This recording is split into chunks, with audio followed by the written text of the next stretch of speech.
888-900-9966. Brian Bouffard is our next guest, an attorney who specializes in military cases, and here to give us some insight on that. Brian, good morning. Good morning. How are you? Thanks for being here.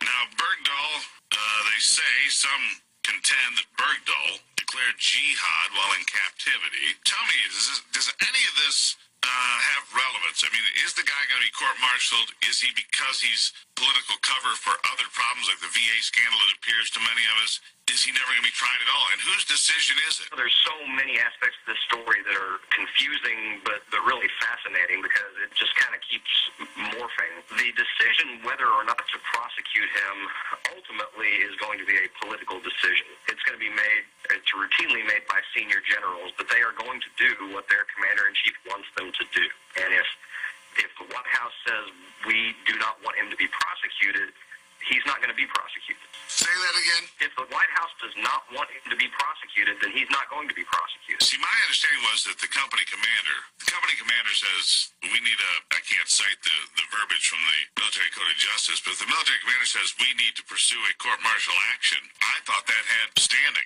Well, it does, but you have to figure that he is still going to get the sense from on high, meaning the senior leadership up into the civilian leadership as to what the administration wants to happen. In a routine case, sure, there's really no political interest and it's going to be handled at that level. But something like this, particularly something that the White House has invested so much political capital in, there's not going to be a decision made whether to prosecute or not prosecute that the White House does not fully get behind. But Brian, my understanding is that desertion is the second most serious crime a soldier can face, second only to turning a weapon on another soldier. How do you get around this guy not answering questions? I mean, what could he possibly say that would get him out of the potential of a court-martial? I mean, what could justify what he did? That's the interesting question, and so much of what happened in the intervening 5 years is certainly interesting and important, but it's not really terribly relevant for the issue of what did he do in 2009 and can he be prosecuted for it, or should he be prosecuted for it? I mean, it is. I don't know that I would say it's the second most serious offense, but it's certainly high up there in time of war, and it is so serious that a potential death penalty is available for that. So, you know, they're going to have to look into the evidence that they have. Most of it will be from people there on the ground with him at his base who knew him and who saw him and saw what he did and didn't do. That's going to be the evidence that really makes or breaks the government's ability to prosecute him. But if they can prove that he had the intent to remain away permanently when he left, then they can prove desertion. Seems to me right now, though, they've got him tucked away. I saw over the weekend, he doesn't even want to talk to his parents, refusing to talk to any family members by phone or any other way at this point.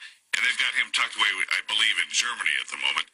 It could be a long time before any action happens in this regard. And then court-martials are not a public event either, are they?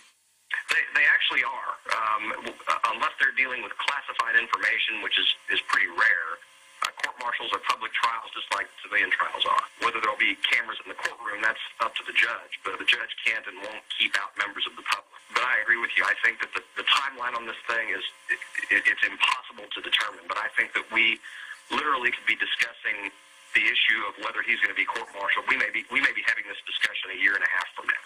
Only about 10 seconds, but, you know, given the firestorm that the president's created in this whole thing, I mean, how does he step back and not have this guy court-martialed? Susan Rice came out and said honor and distinction, which just proves that, you know, Susan Rice doesn't know the technical meaning of those terms in the military context. But I agree with you. I mean, I think that President Obama, seems to have come down firmly on the side of he's a young man who's a hero, and he at least pays some lip service to the idea that there's going to be a full investigation. I just hope that there will be. Brian, thank you so much. Brian Bouffard.